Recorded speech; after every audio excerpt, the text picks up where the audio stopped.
Hi అండి. ఇంకో వంటకంతో మళ్ళీ మీ ముందరకు వచ్చానండి నేను. ఇవాళ సాంబారు, పెసరపప్పు పప్పుతోటి సాంబారు చేస్తున్నానండి ఇవాళ. ఇప్పుడు కావాల్సిన పదార్థాలు సాంబార్కి చింతపండు కొంచెం బావులు నానేసానండి. ఇక ములక్కాయ ముక్కలు, ఉల్లిపాయలు, సొరకాయ ముక్కలు, బంగాళదుంప, టమాటా, కరివేపాకు, ఇగో పసుపు ఇవన్నీ అండి, ఉప్పు, కారం. పెసరపప్పు పప్పుచారండి. పెసరపప్పు అంటే ఆరోగ్యానికి మంచిదని పెసరపప్పు చేసుకుంటామండి. మేము ఎక్కువ పెసరపప్పుతో చేస్తున్నానండి ఇవాళ. కొన్ని పెట్టుకోవాలండి సాంబార్కి. కొంచెం ఆయిల్ వేసుకోవాలి సరిపడా. కొంచెం ఆయిల్ సరిపడా వేసుకోవాలండి. కొంచెం 2 ఎండుమిరపకాయలు వేసుకోవాలండి.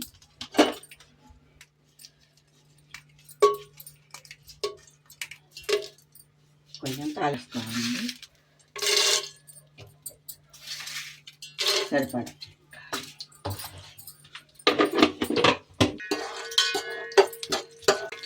వేగిన తర్వాత ఉల్లిపాయ డబ్బాలు కొంచెం కొట్టేసుకోవాలండి. తాలింపులో చిటికెడు జీలకర్ర వేస్తున్నానండి. కొంచెం వేగిన తర్వాత ఆ చిటికెడు పసుపు అండి, చిటికెడు పసుపు వేస్తున్నానండి సరిపడా.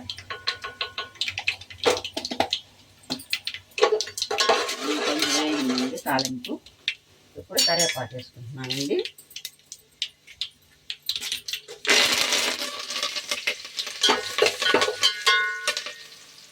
ఇప్పుడండి ఇవన్నీ వేస్తున్నానండి, కూరగాయ ముక్కలండి.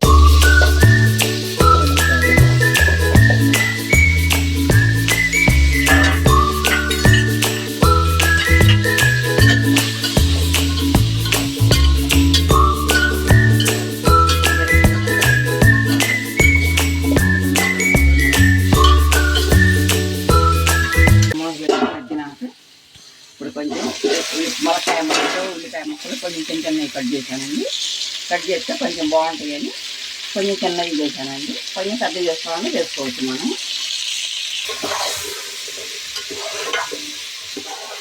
కొంచెం మధ్యన తర్వాత అండి 2 నిమిషాలు మధ్యన తర్వాత మూత పెట్టి చింతపండు పులుసు కొంచెం వేసుకొని కొంచెం పోసుకోవాలండి. నీళ్ళు కొంచెం వాటర్ పోసుకోవాలండి. 2 నిమిషాలు వేసిన తర్వాత కొంచెం 2 చిటికలు కలుపు వేయాలండి. 2 స్పూన్లు ఏమన్నా కారం వేయాలండి, మసాలా కారం.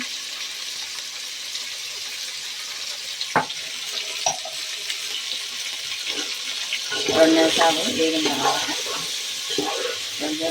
తర్వాత చింతపండు పులుసు వేయాలండి.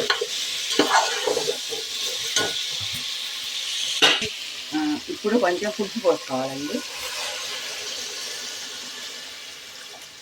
మునగా పులుసు వేయాలండి. అప్పుడు మనకు కొంచెం ఉడికితే అప్పుడు కొంచెం ఉడికిన తర్వాత ఒక పావు గంట ఉడికిన తర్వాత ముక్కలు అవన్నీ ఉడికిన తర్వాత అండి పప్పు వేసుకోవాలండి. అప్పుడు మేము ఇట్లా పెట్టుకుంటామండి ఇంట్లో సాంబారు. కొంచెం మునగా వాటర్ పోసుకోవాలండి. పావు గంట మరిగిన తర్వాత పప్పు వేసి కాగబెట్టుకుంటున్నానండి. ఉడికిన తర్వాత పప్పు వేస్తానండి. కొంచెం ఉడకాలి, ముక్కలు ఉడకాలి. అందులో ఉడకబెట్టిన పప్పు. నువ్వన్నా ఏం తిందాక చెప్పు. ఇప్పుడైతే సాంబార్ అయితే కాగనియండి, ఉడికిచ్చిన పప్పు వేస్తున్నాను. ఇప్పుడు ఈ పప్పు వేసిన తర్వాత కొంచెం గరిటె పెట్టి కొంచెం పావు గంట కాగాలండి. పావు గంట కాగిన తర్వాత మనం చూసి ఉప్పు కారం సరిపడా చూసుకొని ఇంకొంచెం చాలపోతే వేయాలండి.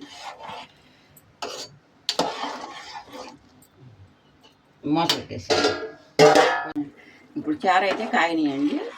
ఉప్పు కారం సరిపోయిందో లేదో చూసుకొని కొంచెం వేసుకోవాలండి. మా కోడలు చూపిస్తున్నాను. చూసి అలా కొంచెం ఉప్పు పట్టిద్ది అంటండి. కొంచెం ఉప్పు వేస్తాను సరిపడా.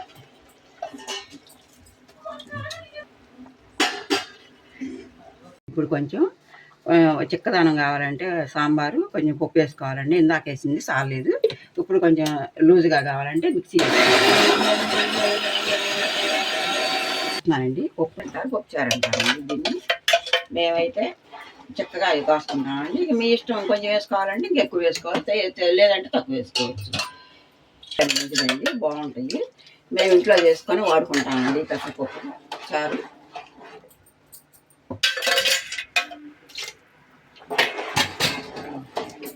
కొంచెం 2 నిమిషాలు ఉంటే చిక్కదనం వచ్చేస్తాయండి. అప్పుడు సాంబారు అయిపోతుంది. ఇదిగో అండి, కొంచెం చారు ఉడుకుతున్నది. ఉడికినా కొంచెం ముక్క అవి ఉడకాలి కదా, కొంచెం 2 నిమిషాలు ఉడికితే బాగుంటాయి. దాని నుంచి పప్పుచారు అంటున్నారు కదండి, మా గుంటూరు డిస్టిక్ ఇట్లాగే అంటారండి పప్పుచారు అని. మీకు కొంచెం డౌట్ రావచ్చు. సాంబార్ అయితే రెడీ అయిపోయిందండి.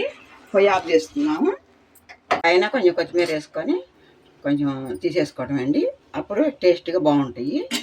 ఇప్పుడు నేను కొంచెం టేస్ట్ చూస్తున్నానండి, ఉప్పు కారం సరిపడా ఉందో లేదో.